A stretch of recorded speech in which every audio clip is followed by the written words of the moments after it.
Friends, welcome back to Chibiti eternity. నేను మీ చిబితి.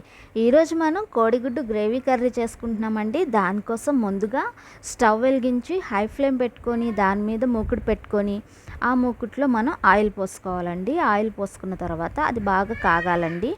ఇలా కాగిన తర్వాత దీంట్లో మనం తరిగిన ఉల్లిపాయ పచ్చిమిర్చి ముక్కలు వేసుకోవాలండి. అలాగే కరివేపాకు కూడా వేసుకోవాలండి. వేసుకున్న తర్వాత ఇవన్నీ 1 నిమిషం పాటు వేగనివ్వాలండి. ఇలా వేయించుకున్న తర్వాత దీంట్లో మనం జీలకర్ర పచ్చిశనగపప్పు వేసుకోవాలండి. వేసుకున్న తర్వాత వీటన్నిటిని కూడా చక్కగా కలుపుకుంటూ దోరగా వేయించుకోవాలండి.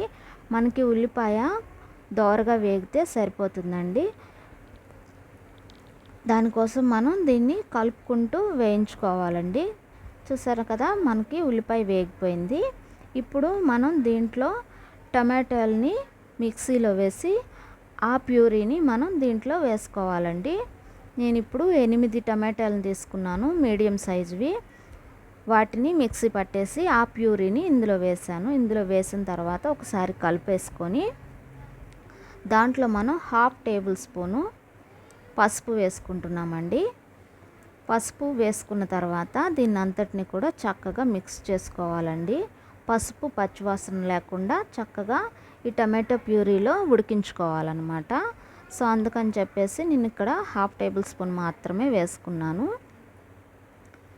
వేసుకున్న తర్వాత వీటిని అన్నిటిని కూడా ఒకసారి కలిపేసి మూత పెట్టాలండి. మూత పెట్టిన తర్వాత దీన్ని ఒక 2 నిమిషాలు ఉడకనివ్వాలండి. ఇలా 2 నిమిషాలు ఉడికించిన తర్వాత టమాటోలో నీరంతా తగ్గిపోయి దగ్గర పడుతుందండి ప్యూరీ. ఇప్పుడు చూసారు కదా,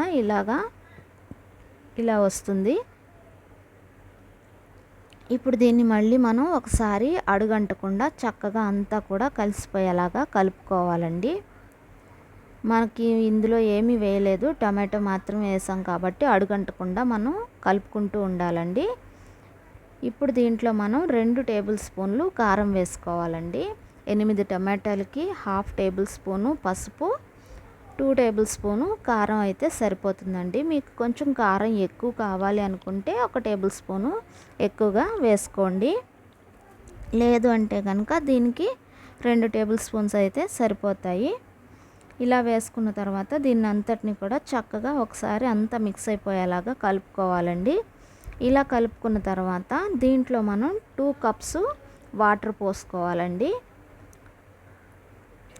వాటర్ యాడ్ చేసిన తర్వాత మళ్ళీ ఒకసారి దీన్ని అంతటిని కూడా చక్కగా మిక్స్ అయిపోయేలాగా చక్కగా కలిపేసుకోవాలండి. ఇప్పుడు దీన్ని బాగా కలిపేసుకోవాలండి. చూసారా, ఇలాగా చక్కగా కలుపుకున్నామంటే కనుక మనకి ఎక్కడ కూడా అడుగంటుకుంటూ ఉంటుందన్నమాట.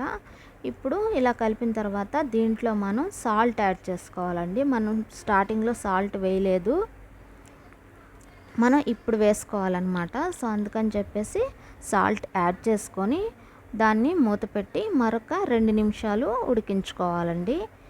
చూసారు కదా, నీళ్ళన్నీ కూడా దగ్గర పడిపోయింది. నీరంతా కూడా దగ్గర పడిపోయింది కాబట్టి ఇప్పుడు దీన్ని ఒకసారి చక్కగా కలిపేసుకొని దీంట్లో మనం మసాలా పౌడరు యాడ్ చేసుకోవాలండి. నేను 1/2 టేబుల్ స్పూన్ మసాలా యాడ్ చేస్తున్నాను. ఇది ధనియా పౌడర్ అండి. మీకు కావాలంటే మీ ఇంట్లో ఉన్నది, అవైలబుల్గా ఉన్నది ఏదైనా కూడా మీరు యాడ్ చేసుకోవచ్చు. మీరు ఇక్కడ గుర్తుపెట్టుకోవాల్సిన విషయం ఏంటంటే కనుక మీరు వేసే మసాలా మీ కర్రీ టేస్ట్ని చేంజ్ చేస్తుంది. సో అందుకని మీకు ఏది అవైలబుల్గా ఉందో, మీకు ఏది నచ్చుతుందో ఆ మసాలాని వేసుకోండి. వేసుకున్న తర్వాత ఇప్పుడు ఉడికించిన ఎగ్స్కి మనం నైఫ్తో కానీ టూత్ పిక్స్తో కానీ మనం నాట్లు పెట్టేసుకొని ఇందులో వేసుకోవాలండి. చూసారు కదా, ఇలా వేసేసిన తర్వాత చూడండి చక్కగా ఉడుకుతుంది. బబుల్స్ అన్నీ వస్తున్నాయి కదా, అంటే ఇది బాగా ఉడుకుతుంది అనమాట. మనం ఎగ్ ఆల్రెడీ ఉడికించేసాం కాబట్టి ఎక్కువ టైం కూడా పట్టదు. సో అందుకని ఇప్పుడు మనం దీన్ని మూత పెట్టేసి మనం వేసిన నీరు కొంచెం తగ్గేలాగా, మనకి గ్రేవీ బాగా చిక్కగా వచ్చేలాగా మనం ఒక 2-3 మినిట్స్ ఉడికించుకోవాలండి. అలాగే మనం పోసిన వాటరు ఆ ప్యూరీ అంతా కూడా ఎగ్కి బాగా పట్టేసేలాగా ఒక 2-3 మినిట్స్ ఉడికించుకోవాలన్నమాట. ఇప్పుడు ఉడికిన తర్వాత దాన్ని మూత తీసి మళ్ళీ ఒకసారి కలుపుకోవాలండి.